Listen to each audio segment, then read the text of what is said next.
आलसी राजकुमारी अलीना राजा फारिस की इकलौती बेटी थी। वह सुंदर, अमीर और सभी की प्यारी थी, लेकिन उसमें एक बहुत बड़ी कमी थी। वह बहुत आलसी थी। वह कभी खुद कुछ नहीं करती थी। नौकर उसे कपड़े पहनाते, उसे खाना खिलाते और गर्मी में पंखा झलते। एक दिन राजा चिंतित हो गए। उन्होंने कहा, अलीना, अगर तुमने काम करना नहीं सीखा तो एक दिन राज्य कैसे संभालोगी? अलीना ने ऊबकर कहा, मुझे क्यों चिंता करनी चाहिए? नौकर हमेशा यहां रहेंगे। राजा ने उसे सबक सिखाने की योजना बनाई। उन्होंने घोषणा की, 1 महीने तक कोई भी नौकर राजकुमारी की सेवा नहीं करेगा। उसे हर काम खुद करना होगा।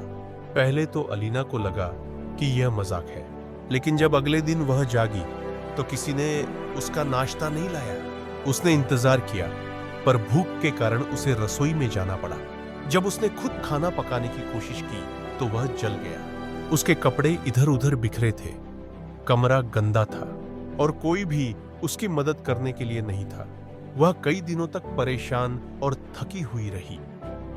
एक शाम उसने महल के बाहर एक गरीब लड़की को देखा जो मुस्कुराते हुए कपड़े धो रही थी और खाना बना रही थी।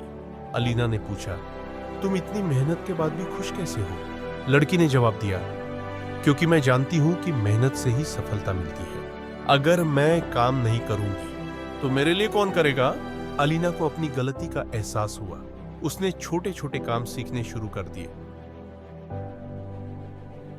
अपने जूते खुद पहनना, अपने बाल संवारना और रसोई में मदद करना। धीरे धीरे वह आत्मनिर्भर बन गई। जब 1 महीना पूरा हुआ तो राजा मुस्कुराए और बोले, अब तुम समझ गई मेरी बच्ची, आलस्य जीवन को कठिन बना देता है, लेकिन मेहनत इंसान को मजबूत बनाती है। अलीना पूरी तरह बदल चुकी थी। अब भी उसके पास नौकर थे, लेकिन वह हर काम के लिए उन पर निर्भर नहीं रहती थी।